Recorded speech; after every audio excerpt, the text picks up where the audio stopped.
All right, it is 10 August 2025, and I finally was able to get Lori to get up before noon and come out here when it's still a little warm. But at any rate, we were out here about 8 o'clock this morning and got the headers up for the floor and the first about 10.5 feet of joist in. So I've been really anxious to get that done because now I can start putting stuff and actually building the bathroom. Once I get the floor in here, the sheathing, I can start putting lights up. Gonna put a water heater over here, got to put a shower here, and then a toilet will go in over here. I need to keep extending my floor joist a little bit for that, but at any rate, happy with that progress. We got our floor joist in here, and this board right here tends to bow just a little bit. Even if it didn't, I would still do this. I'm gonna take these 4x6s and put them in. Got a little depression dug there. I'm gonna put some cement in those, and then set these in place, and then clamp them to this header here. And then once the cement dries, I'll take a floor jack, put it up underneath here. I got an 8-foot level right there. I'll take that level on there, put it on my header, and jack this up in the middle to where it's not bowed.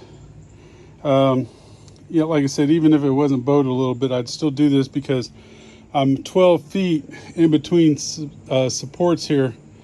And so by putting 2 of these in here, I'll only be 4 feet. I'll be 3, 3, and 3 for my 12 feet. I'm sorry, I'll be 4, 4, and 4 for my 12 feet, 3 4-foot sections that will have support. So that's what we're gonna do to make sure this floor is nice and supported, and plus get rid of that little bit of bow that's in this board. All right, we got those in place. Poured whatever leftover cement we had in there, topped it off with water. That to soak into the dry cement and the surrounding ground, and then they're clamped on here.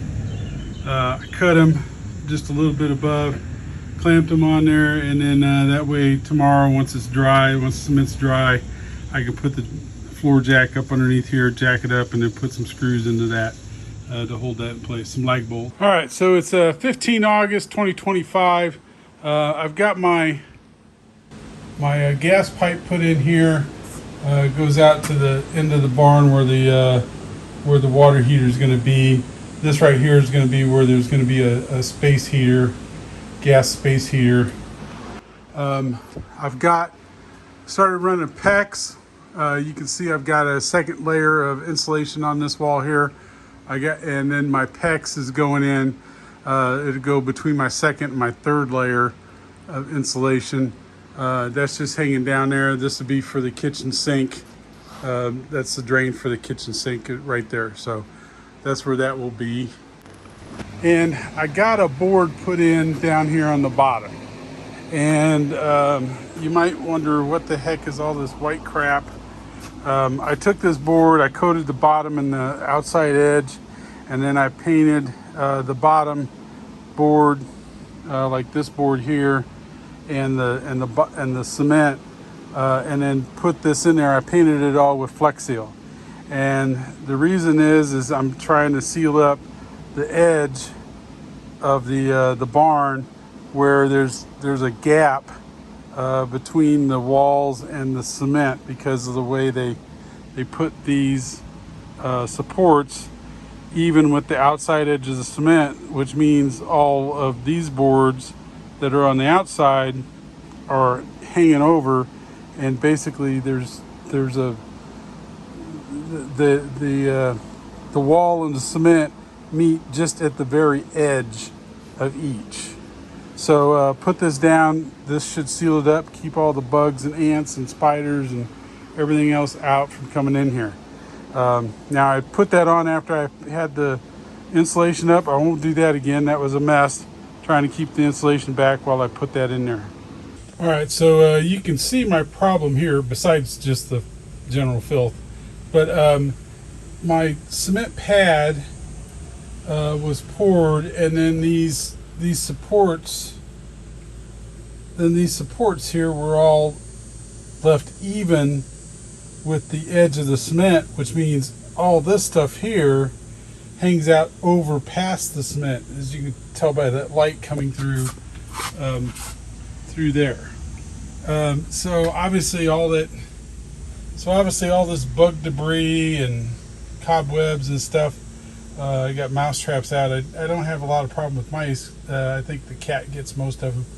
But at any rate, all that stuff, dirt, wind, plant debris, whatever, just comes in underneath that, and it's obviously a mess. So that's what I'm trying to cure here. As you can see here, some places where the edge of the concrete's chipped, I've got an actual hole from like outside to inside, so it's easy for mice or bugs or spiders or whatever to just climb right through there.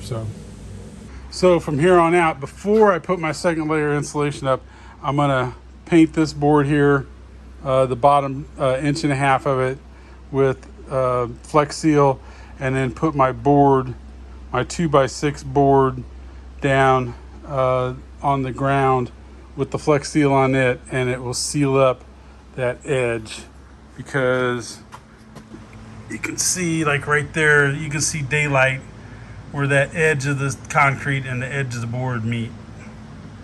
So the other thing that I got done today is I got 3 sheets of flooring put out here on my floor joist for my bathroom area.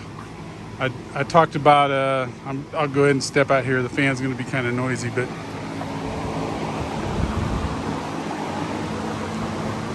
so I talked about the gas line runs out here to this corner, which is where the water heater is gonna be. So you'll notice I got some PEX running over here on the outside of the wall. That's because this is gonna be the inside of my closet, and I don't need to hide my water pipes inside my closet. And then they run across here, and then on the other side of this wall is the bathroom area. So the reason I did that, instead of running them along the outside wall, was just a temperature freezing thing. So if I got them inside here, they're a lot more protected from freezing than if they'd been up against here, even though they'd be 2 layers of insulation in between them and the outside wall. I just figured this was the best and easiest way to do it. All right, it is 20 August 2015. Here's my update for the day.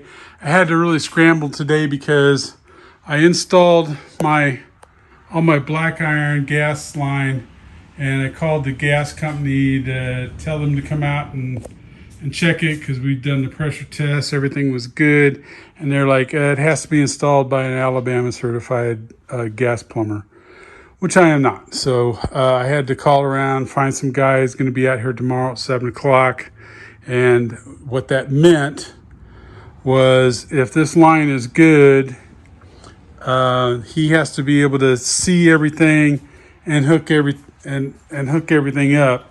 So we got our insulation pulled up away from here, so that way he can inspect everything.